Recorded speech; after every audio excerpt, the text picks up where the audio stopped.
Hi friends, அஸ்ஸலாமு அலைக்கும். இன்றைக்கி ஒரு மிளகு கஷாயம் எப்படி செய்யறதா பார்க்க போகிறோம். அதுக்கு 1 டேபிள் ஸ்பூன் மிளகு, 1 டேபிள் ஸ்பூன் சீரகம், இது ரெண்டையும் நல்லா நுணுக்கிக்கலாம். இதோட ஒரு துண்டு இஞ்சியையும் சேர்த்து நல்லா நுணுக்கிக்கோங்க. அப்புறம் பாத்திரத்தில் ஒரு 2 டம்ளர் தண்ணி ஊற்றி நல்லா கொதிக்க வச்சுருக்கேன். அதோட நம்ம நுணுக்கின எல்லாத்தையும் சேர்த்துக்கலாம். இது நல்லா கொதிக்கணும். இதோட ஒரு கொஞ்சோண்டு கல் உப்பும் ஆட் பண்ணிக்கோங்க. இது நல்லாவே கொதிக்கணும். இது நல்லா கொதித்த பிறகு ஒரு மூடி போட்டு மூடி வச்சுக்கலாம்.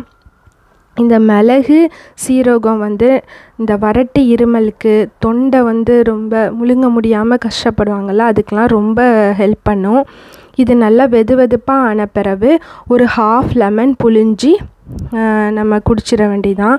லெமனில் விட்டமின் சி இருக்கிறதுனால எதிர்ப்பு சக்திக்கு ரொம்ப நல்லது. கண்டிப்பாக ட்ரை பண்ணி பாருங்கள்.